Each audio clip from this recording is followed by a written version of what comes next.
Hey guys, Static here, and in today's dungeon guide we're going to be covering Veteran Hard Mode Wayrest Sewers 1. I want to start out by saying that Wayrest Sewers 1, whether on Veteran or on normal mode, is one of the best leather farming spots in the game. You can come in here with a buddy, you only need 2 members, clear this first room, get all the leather scraps, leave the dungeon, drop group, reform the group, come back in and do it again. It's good for around 20 scraps per pull. Only takes a second, run back out, reset, and it's a lot of leather.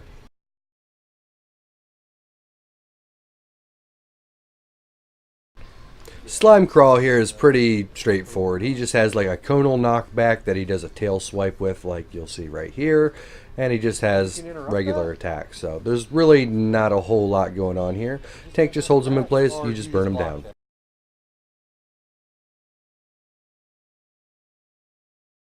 This boss has a few mechanics. He has like a ranged heavy attacks of sorts that he'll target one member, and if you get hit by it, as I do right here, the mist that you see right there is going to be on you. It's going to follow you around.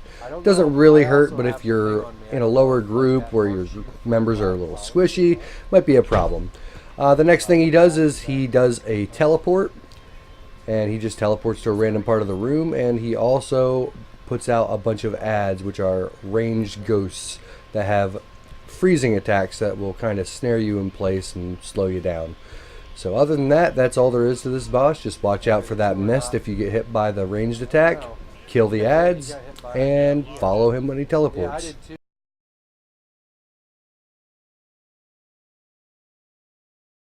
This boss here has 2 interruptible attacks. He will summon adds, and that's a problem for low DPS targets, but as you see there, he has a purple channeled attack, and he has like a red channeled attack. The red one is a fear, the purple one is just a regular damaging attack. If your tank's good and just interrupts, he never gets either one of those attacks off. The real problem is just the adds here. If you have low DPS, the fight's going to go on longer and longer, and the rats just keep coming and you'll get overwhelmed. So try and burn quick.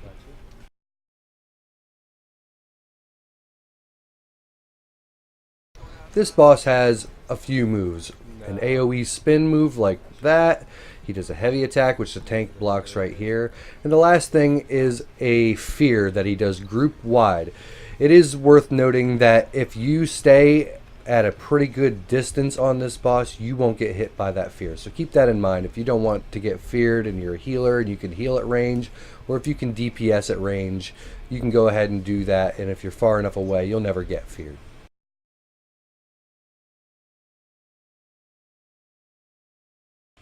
This boss specializes in knockback attacks, one being his heavy attack, which the tank blocks here. The next is an AoE spin attack that will knock you down. And then there is a conal attack like that, that is very quick and hard to avoid. Doesn't do a whole lot of damage, might hurt a squishy member, but other than that, it's just annoying.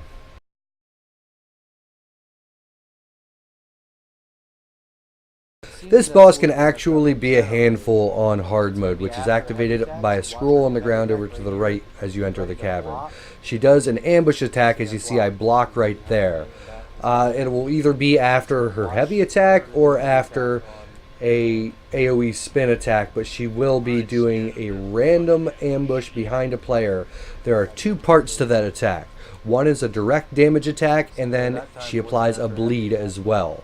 So you have to kind of block both of them together. If you miss one of them, you'll be okay. If you miss both of them, you're probably dead. The next mechanic of this fight is she disappears and summons these gargoyles. What's interesting to note is if the fight drags on for too long, as she has over 7 million health, so it's very possible with a low DPS group, each time she summons the gargoyles, there will be an extra large gargoyle with a couple smaller gargoyles added to the pack. So, if you take too long to kill this boss, you can get overrun by those gargoyles, as each time there will be more and more enemies. So just to recap, you just have to watch out for her heavy attack if you're the tank, block her spin attack and try and stay away from it if you're a DPS, and always try and block her ambush if you can anticipate it. Not just the initial attack, but a split second later there's going to be that bleed. So if you block those, burn her fast enough so there's not too many adds during the gargoyle phase, you'll be okay on this boss. Thanks for checking out the video, guys. Please smash that like and subscribe button below for future content releases. I really appreciate the support everybody's been showing me. So I want to just say thank you to each and every one of you. It really means a lot to me. See you guys later and catch you next time.